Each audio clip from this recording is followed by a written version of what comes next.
매일 아침 책 읽기로 하루를 시작하는 행복 습관, 미라클 독서입니다. 오늘 함께 읽어볼 책은 4명의 완벽주의자. 내 안의 완벽주의로 더 행복한 나를 만드는 법. 이동기, 손아림, 김서영, 연세대학교 상담심리연구실 지음, 흐름출판에서 펴낸 책입니다. 차례, 프롤로그, 지금 완벽주의를 살펴봐야 하는 이유. 제1장, 완벽함을 꿈꾸다 지쳐버린 사람들에게. 제2장, 완벽주의자는 어떻게 탄생하는가. 제3장, 완벽주의자의 4가지 유형. 제4장, 더 멋진 완벽주의자로의 변신. 에필로그, 완벽주의가 축복이 될 수 있도록. 차례는 이렇게 되어 있고요. 프롤로그부터 읽어보도록 하겠습니다. 프롤로그, 지금 완벽주의를 살펴봐야 하는 이유. 상담 심리학자로서 필자는 오랫동안 완벽주의를 연구하고 학교와 기업 등 다양한 장면에서 상담과 강의를 해왔다. 필자가 완벽주의에 관심을 갖게 된 이유는 완벽주의 성향을 가진 이들이 생각보다 주변에 많다는 사실을 깨닫게 되었기 때문이다. 그 중에는 완벽주의를 잘 활용해 탁월한 성취를 이끌어낸 사람도 있고 스스로의 완벽주의 성향 때문에 괴로워하는 사람도 있었다. 실제로 필자가 속한 연세대학교 상담심리연구실에서 한국인 511명을 대상으로 설문조사를 한 결과 응답자 2명 중 1명 이상이 완벽주의적인 성향을 지닌 것으로 밝혀졌다. 사실 완벽주의 성향은 우울과 관련성이 높다. 뉴스를 통해 우울증으로 인해 벌어진 안타까운 사례들을 접할 때마다 세상에 저렇게 많은 사람들이 마음의 병을 가지고 있구나 하는 생각에 마음이 무거워지고 심리학자로서 우울감에 빠진 사람들에게 어떤 도움을 줄 수 있는지를 고민하게 되었다. 많은 내담자들과 상담을 하고 기업 강연을 통해 직장인들과 이야기를 나누면서 완벽주의를 명확하게 알리는 것이 많은 이들의 심리 건강을 유지하는 데 도움이 될 수 있다고 확신하였다. 긴 인생을 살면서 누구나 한 번쯤은 심리적 어려움을 겪을 수 있다. 다만 누군가는 이런 어려움을 하나의 지나는 과정처럼 겪고 넘어갈 수 있는 반면 누군가는 아주 오랜 시간 부서진 마음으로 인해 큰 고통을 겪는다. 그리고 그 근원적 원인의 한 부분에는 완벽주의가 자리하고 있다. 사실 완벽주의가 만들어내는 부정적 측면에 갇혀 괴로워할수록 우울증을 겪을 가능성이 커진다는 것은 이미 여러 연구 결과를 통해 확인된 바 있다. 하지만 아직 대중적으로는 잘 알려지지 않았다. 완벽주의와 우울증의 관계. 우울감을 겪는 사람들은 주로 슬픈 기분, 피로감, 수면과 식욕 관련 불편감, 무만감, 염세주의적인 생각에 빠져 고통받는다. 또한 좌절과 상실, 그리고 실패와 관련된 에피소드를 자주 이야기한다. 가만히 들어보면 이들이 공통적으로 완벽주의, 즉 뛰어나게 잘해야 한다, 단 하나라도 실수하면 안 된다와 같은 생각을 하는 경우가 많다는 것을 알 수 있다. 그래서 우울증을 이해하려면 심리의 근원에 자리 잡은 완벽주의를 정확하게 이해하는 것이 중요하다. 영국의 저명한 인지행동 치료자인 로즈 샤프란 박사와 동료들은 완벽주의자가 우울해지는 메커니즘을 다이어트를 하는 사람의 예로 설명했다. 완벽주의자들은 체중을 감량할 때 목표를 지나치게 높게 세우기 때문에 실패할 가능성이 크다. 그리고 실패하게 되면 자신을 비난하고 결과적으로 우울감에 빠지게 된다. 그런데 흥미로운 점이 이들이 때로는 목표를 달성한 이후에도 그다지 기뻐하지 않는 모습을 보인다는 것이다. 기뻐하기는커녕 오히려 자신이 목표를 너무 낮게 잡은 건 아닌지 의심하고 다음에는 목표를 더욱더 상향 조정한다고 한다. 이런 연쇄적 행동은 결과적으로 실패로 이어질 수밖에 없고 그에 따른 우울을 경험하는 것은 필연이 된다. 이런 사람들이 바로 불행한 완벽주의자다. 불완전한 인간이 완벽을 추구한다는 것 자체가 어쩌면 이율배반적인 것인지도 모른다. 그러나 탁월함과 긍정적인 성취를 지향하는 것은 인간을 앞으로 나아가게 하는 강한 원동력이 된다. 대중의 사랑과 관심을 원하는 유명인들 또한 완벽함을 추구하는 경우가 많은데 완벽을 갈망하는 완벽주의자일수록 사회적 인정에 크게 좌우되며 타인의 반응이 기대에 미치지 못할 때 심리적으로 크게 타격을 입게 된다. 비단 유명인뿐만 아니라 우리 주변에도 완벽주의로 인해 크고 작은 문제를 겪는 사람들이 많다. 스스로가 완벽하지 않다는 것을 인정하지 못하거나 완벽을 추구하기 위해 삶의 많은 부분을 포기하는 경우도 많다. 또한 나는 이것밖에 안 되는 사람인가 하는 생각으로 스스로를 끊임없이 비난하는 악순환에 빠져 있는 사람도 적지 않다. 이것이 우울증으로 이어지고 깊은 우울이 안타깝게도 극단적인 선택으로 이어지기도 한다. 다행히 극단적 선택까지 가지는 않더라도 심리적으로 크게 위축되는데 이러한 좌절감은 한 인간의 삶의 질에 지대한 영향을 미치게 된다. 한국형 완벽주의자를 위한 효과적인 지침. 시중에는 우울한 이들을 위로하고 낮은 자존감을 북돋아주는 좋은 책들이 아주 많다. 이 책들이 전하는 위로를 통해 마음의 평안을 얻는 것 또한 삶의 질을 높이는 데 도움이 될 것이다. 하지만 이 책은 위로보다는 실질적 연구와 데이터를 기반으로 완벽주의자가 무엇이고 어떻게 극복할 수 있는지를 좀 더 명쾌하게 다루는 안내서로서 꾸며져 있다. 심리학자이자 연구자, 상담 심리학 박사로서 실용적 팁을 통해 삶을 실질적으로 변화시킬 수 있는 방법을 제시하고 싶었고, 이제는 우울증 그 자체보다 우울증을 유발하는 보다 근원적인 성향인 완벽주의에 대한 과학적 이해가 중요한 시점이라고 판단했기 때문이다. 그래서 이 책에는 따뜻한 공감과 위로보다는 완벽주의에 관한 체계적인 연구 결과와 정확한 데이터를 통해 도출된 분석, 그리고 이해를 돕는 사례가 더욱더 많이 담겨 있다. 또한 한국인을 대상으로 실시한 연구조사 결과를 바탕으로 완벽주의를 제대로 이해하고 활용할 수 있는 지침과 함께 한국인에게 적합한 완벽주의 극복 방법을 제시했다. 또한 전문 연구에 활용했던 완벽주의 진단 검사 질문지를 수록해 독자 스스로 자신의 완벽주의를 점검해 볼 수 있는 기회도 제공하고자 한다. 필자로서 이 책을 통해 바라는 바가 있다면 모쪼록 이 책이 완벽주의에 대한 정확한 지식을 전달해 독자 자신은 물론 주변 사람들의 행동과 심리를 이해하는 데 실질적인 도움을 주는 것이다. 그리고 이를 통해 독자 모두가 더 나은 관계를 맺고 더 행복하게 삶을 살아갈 수 있도록 돕는 발판이 되는 것이다.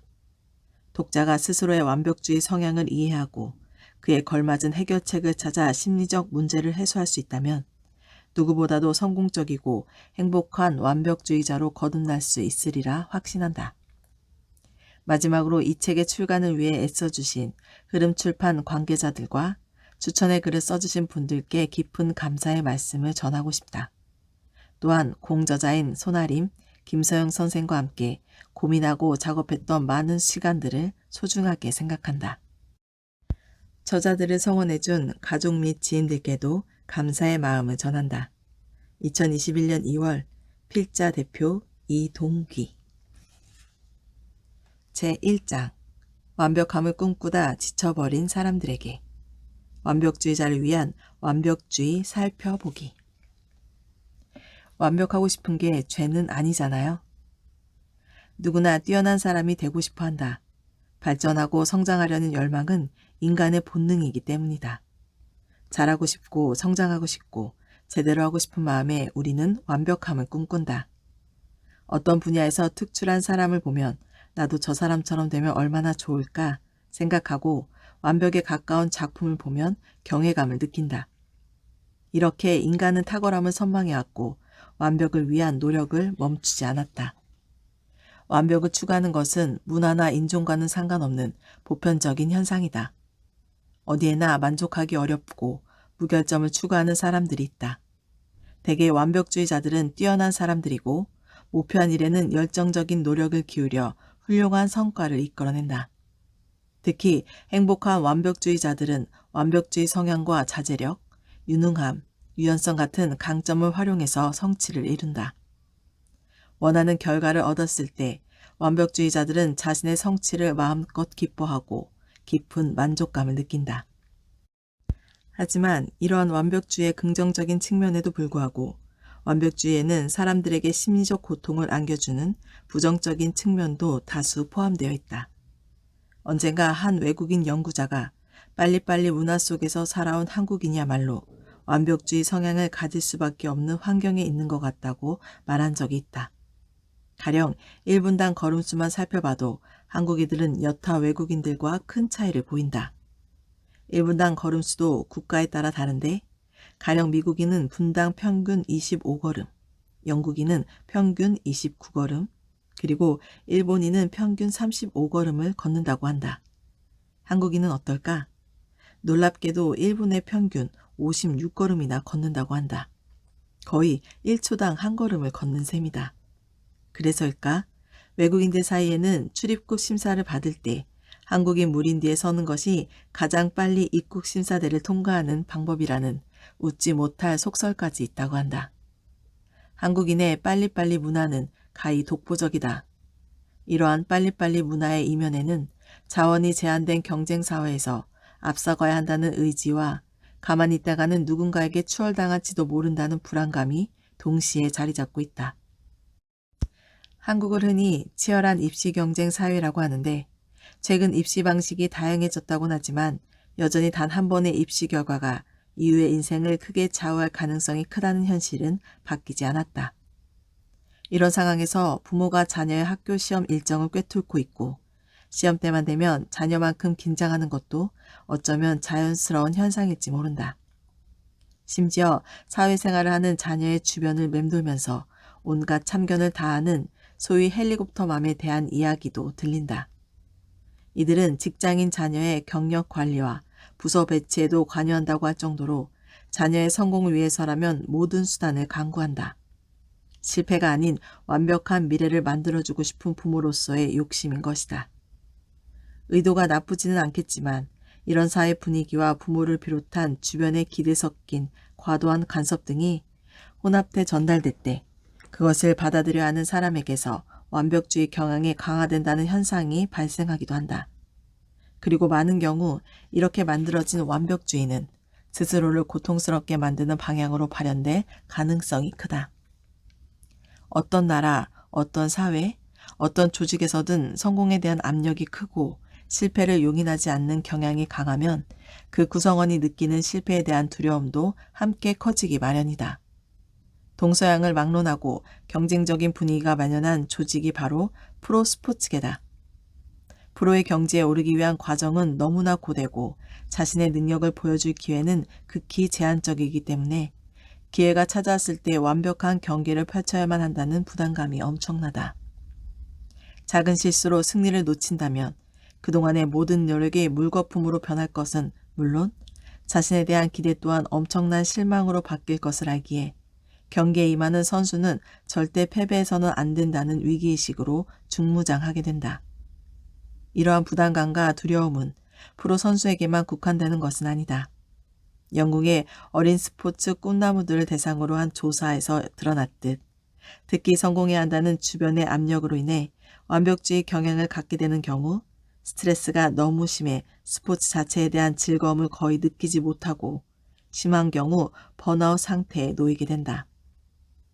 이렇듯 경쟁이 치열한 분위기 속에서 사람들은 자이든 타이든 완벽주의를 추구하게 되며 일정 이상의 성과를 내야 하거나 평가를 받아야 하는 상황에서 심리적으로 취약한 모습을 보이게 된다. 남보다 잘해야 한다. 절대로 실수하면 안 된다. 완벽해야 한다. 필자들이 속한 연세대학교 상담심리연구실이 한국인 성인 511명을 대상으로 조사한 결과 완벽주의 성향을 가진 것으로 드러난 응답자가 전체 응답자의 53.62%를 차지하는 것으로 나타났다. 이는 성인 2명 중 1명은 완벽주의적인 성향을 갖고 있다는 의미로 상당히 높은 수치다. 또 취업 포털 사이트 잡코리아가 한 출판사와 함께 남녀 직장인 1176명을 대상으로 설문조사를 실시한 결과 직장에서 완벽주의를 추구한다는 응답자가 무려 전체의 67.2%나 되고 완벽주의가 업무 성과를 높인다고 생각하는가? 라는 질문에 그렇다고 대답한 비율 또한 전체의 61.3%로 과반이 넘는 것으로 조사됐다. 이는 직장인 10명 중 7명 가까이가 완벽함을 추구하고 완벽주의가 성과에도 긍정적 영향을 미친다고 인식하고 있음을 말해준다. 여기서 한 가지 주목할 점은 완벽주의로 인해 행복해진다고 생각하는가? 라는 질문에 무려 75.9%의 직장인이 아니다 라고 답했다는 점이다. 절반 이상의 직장인이 완벽주의가 완벽함을 추구하고 성과를 높이는 데 도움이 된다고 생각하면서도 정작 행복으로 이어지지 않는다고 여긴다는 결과는 아이러니하다. 이런 간극을 어떻게 이해해야 할까? 완벽하다는 표현은 대부분 긍정적인 의미로 연결된다. 상사나 가족, 친구 등 누구에게나 완벽한 보고서야, 완벽한 발표였어. 오늘은 완벽하게 멋진데? 넌 정말 완벽해. 같은 말을 들으면 기분이 좋아지고 어깨가 펴진다. 생각만 해도 기분 좋아지는 결과가 돌아올 것을 상상하면 완벽함을 지향하는 것은 어찌 보면 당연한 욕심일 것이다. 완벽함을 추구한다는 것, 그 자체에는 문제가 없다. 문제는 완벽함을 위해 스스로에게 과도한 목표를 부여하고 그것을 달성하지 못할 때 오는 스트레스와 압박을 이겨내지 못하는 상태에 빠지는 데 있다. 과유불급, 즉 정도가 지나친 것은 미치지 못함과 같다는 말은 완벽주의에도 해당된다. 상처받지 않고 스스로 통제할 수 있는 선에서만 완벽을 추구하면 완벽주의는 강력하고 건강한 경쟁력이 된다. 하지만 스스로 만든 완벽함의 잣대에 빠져 현실적으로 구현하기 어려울 정도의 목표를 세우고 자신을 통제하려 한다면 그 완벽주의는 몸과 마음 모두에 심각한 상태를 남길 수도 있다. 행복한 완벽주의자 대 불행한 완벽주의자. 자신의 분야에서 뛰어난 업적을 낸 완벽주의자가 있다. 봉준호 감독은 평소 성격은 느긋하고 온화하지만 촬영에만 들어가면 철저한 완벽주의자가 된다고 한다. 작은 디테일 하나까지 세심하게 신경 쓰는 덕에 봉태일이라는 별명까지 얻은 그는 단 한 컷의 장면이라도 본인의 구상과 맞지 않으면 마음에 들 때까지 수십 번을 다시 찍는 것은 일상일 정도로 완벽함을 추구한다고 한다. 그래서 배우와 촬영 스태프 모두 봉 감독과 작업이 쉽지 않지만 최종 컷에 담긴 완성도를 보면 봉 감독의 스타일을 이해하게 된다고 입을 모은다. 이러한 완벽주의적인 노력 덕분에 그는 기생충이라는 작품으로 2019년 한국인 최초로 칸 국제영화제 최고상인 황금 종려상을 수상하고 제92회 아카데미 시상식에서 작품상과 감동상을 비롯해 6관왕에 오르는 기염을 토하며 세계 영화사의 한 획을 그었다. 자신의 완벽주의 성향을 잘 활용해 더 큰 성취를 이루었을 뿐만 아니라 세계적 거장의 반열에 오른 봉준호 감독은 행복한 완벽주의자의 좋은 예가 된 것이다. 반면 완벽주의가 비극으로 이어진 경우도 있다. 영국의 외과 의사인 알렉산더 리딩은 인공고관절 이식 분야의 권위자로 명성이 자자했고 여러 차례 상을 받기도 한 명의 중의 명의였다. 그러나 2011년 6월 어느 날 리딩은 자신의 사소한 의료 실수로 안 그래도 위독했던 환자의 상태가 더욱더 악화되자 자신의 70만 유로짜리 대저택 차고에서 목을 매 자살했다. 이 사건은 영국 사회에 커다란 충격을 안겨주었다. 리딩은 무엇이 부족해서 그런 극단적인 선택을 한 것일까? 그는 자신이 성공으로 이끈 99건의 수술보다 실패했던 단 한 건의 수술에 대한 극도의 자괴감과 수치심, 죄책감을 견디지 못했다. 완전 무결을 지향한 리딩에게 실수란 도저히 용서할 수 없는 오점이었다. 이런 그를 주위 사람들은 불행한 완벽주의라 불렀다. 그렇다면 행복한 완벽주의자는 어떤 특징이 있을까? 확실한 비교를 위해 먼저 불행한 완벽주의자들의 특징을 살펴보자. 이들은 흔히 위의 표와 같은 악순환적인 사고를 하는 경향이 있다. 완벽주의자가 비현실적으로 높은 기준을 추구하다 보면 그에 못 미치는 결과를 맞이하는 경우가 잦을 수밖에 없다. 그런데 이 결과가 지속적으로 나는 실패자야 라는 자기 비난으로 연결되면 완벽에 미치지 못하는 나의 결점을 보완하기 위해 더욱더 완벽주의를 추구하게 되는 악순환에 갇히게 된다. 가령 하루 24시간을 시간 단위로 쪼개 계획표를 세우고 이 계획에 맞춰 모든 일이 진행되어야만 완벽한 하루였다고 평가하는 사람이 있다고 해보자. 그런데 타고 있던 택시가 접촉사고를 일으키는 바람에 예상 밖의 시간을 써버려 그 다음 일정이 30분 이상 늦어졌다면 어떨까?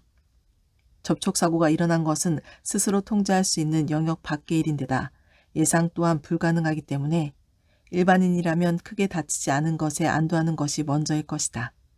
그러나 불행한 완벽주의자는 내가 택시 대신 지하철을 탔다면 문제가 없었을 거야. 내가 게을러서 택시를 탄 거야. 결국 내 잘못이야. 하는 자책에 빠질 가능성이 크다. 이 사람이 생각하는 완벽함의 기준이 정확한 계획 엄수에 있기 때문에 계획이 틀어진 요인이 외부에서 비롯된 것이어도 스스로에게 비난의 화살을 돌리는 것이다. 완벽주의는 반드시 도달해야 하는 완벽한 상태가 있다는 믿음을 기반으로 작동한다. 이제 그는 더욱더 강화된 완벽주의 성향으로 내일부터는 10분 단위로 시간을 계획해 빈틈없는 하루를 보내겠다는 의지를 불태울지도 모른다. 하지만 그런 강박적인 계획이 완벽하게 달성될 수 있을까? 결코 쉽지 않을 것이다. 그렇다면 이러한 악순환의 고리를 끊고 완벽함의 추구가 행복으로 이어질 수는 없을까? 즉, 행복한 완벽주의자가 되는 방법은 무엇일까? 이 책을 통해 여러분 자신의 완벽주의 성향과 유형을 잘 파악하고 문제가 되는 부분을 조금씩 바꿔나간다면 가장 이상적인 완벽주의자의 모습이라고 할 행복한 완벽주의자로 거듭날 수 있을 것이다. 사실 행복한 완벽주의자는 누구나 될 수 있다. 이 책의 핵심 목표도 완벽을 추구하는 모든 사람이 행복한 완벽주의자로 거듭날 수 있도록 돕는 데 있다. 그렇다면 어떤 사람들이 행복한 완벽주의자일까? 이들은 포부는 크지만 상대적으로 실수에 대한 염려를 적게 하고 결과가 때로 만족스럽지 않더라도 자신을 과도하게 비난하지 않는 사람들로서 크게 다음 3가지 특징이 보인다. 완벽주의 성격을 특히 목표 달성에 활용하는 사람. 행복한 완벽주의자들은 자율적인 측면이 강하고 특히 목표를 달성하려고 애쓴다. 이들은 성공 경험을 꾸준히 쌓아나가며 자신과 삶에 대한 만족감을 높인다. 1991년 리스본 대학교 피터 슬레이드 교수 연구팀은 완벽주의와 불만족에 대한 실험 분석이라는 논문에서 행복한 완벽주의자들의 모습을 만족스러운 완벽주의라고 불렀다. 이와 관련해서 연구자 바니듀스와 마르타 윌리엄스는 1989년 음악 전공 학생들의 성격 유형, 스트레스와 대처 패턴이라는 논문을 통해 완벽주의가 음악을 전공하는 고등학생들에게 긍정적인 효과를 미친다는 것을 밝혀냈다. 연구자들에 의하면 예술 분야는 특히 섬세함을 요하고 경쟁력이 있어서 연구에 참가한 학생들 대부분 높은 완벽주의적 성향을 보였다.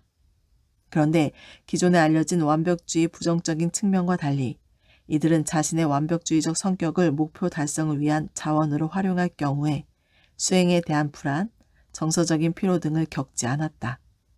앞서 설명한 것처럼 행복한 완벽주의자는 포부는 크지만 상대적으로 실수에 대한 염려를 적게 한다. 자신의 완벽주의를 활용한 참가자들은 고도의 집중력이 필요한 연주 연습 중에 한계를 느끼거나 슬럼프에 빠졌을 때 자신의 포부와 목표를 되새기며 스스로를 격려할 수 있었다. 예를 들어 연주곡의 특정 부분에서 실수를 반복해서 더는 못하겠다는 생각이 들 때 자신의 완벽주의 성향을 활용하여 콩쿠르에서 완벽한 연출을 마쳤을 때의 짜릿한 전율에 초점을 맞추도록 하고 한계를 극복하도록 힘을 북돋았다. 완벽주의는 늘 더 높은 곳, 더 뛰어난 능력을 향해 발동되기 때문에 이들은 실제로 더 긴 시간 동안 부단히 연습했고 그 결과 음악 수업에서 더 뛰어난 점수를 받았으며 대회에서 더 많은 수상을 하였다. 이와는 대조적으로 완벽주의에 사로잡혀서 완벽하게 해내지 못할까봐 두려워한 참가자들은 이런 긍정적인 효과를 경험하지 못했다.